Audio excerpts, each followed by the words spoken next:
আইসা মাসালা জিজ্ঞাসা করছে, হুজুর অনেক বেশি ভালোবাসি স্ত্রীকে, 3-4টা বাচ্চা আছে, রাগের মধ্যে করছি, শয়তানা ইয়াতে বলে ফেলছে, এখন তো থাকতে চাই।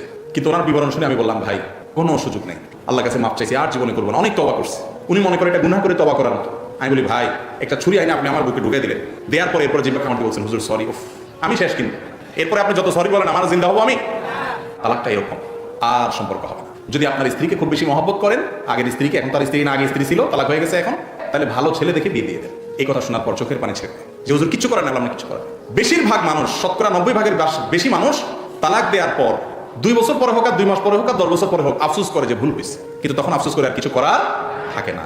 আল্লাহর ওয়াস্তে কখনো স্ত্রীর সাথে রাগের মুহূর্তে মাথা গরম করে তালাক দিয়ে দিবেন না। ঠান্ডা মাথায় ভাববেন, যদি মনে হয় যে না এর সাথে গড় করবো না, ঠিক আছে আপনি গড় করিয়েন না, কেউ জোর করবেন আপনাকে। একজন ভালো আলেমের কাছে যাবেন, হুজুর কোনোভাবে সম্ভব না গড় করে, এখন বলেন কি করবো? হুজুর আপনাকে এমন একটা পলিসি বলে দিবে, এমন ভাবে তালাক দেওয়া শিখাবে, ওই তালাক দেওয়ার পর আপনি চাইলে 10 বছর পরে আবার তার সাথে সংসার করতে পারবেন। সিস্টেম আছে। আল্লাহর রাস্তায় কথায় কথায় তালাক বলবেন না, ঠিক আছে তো ইনশাআল্লাহ?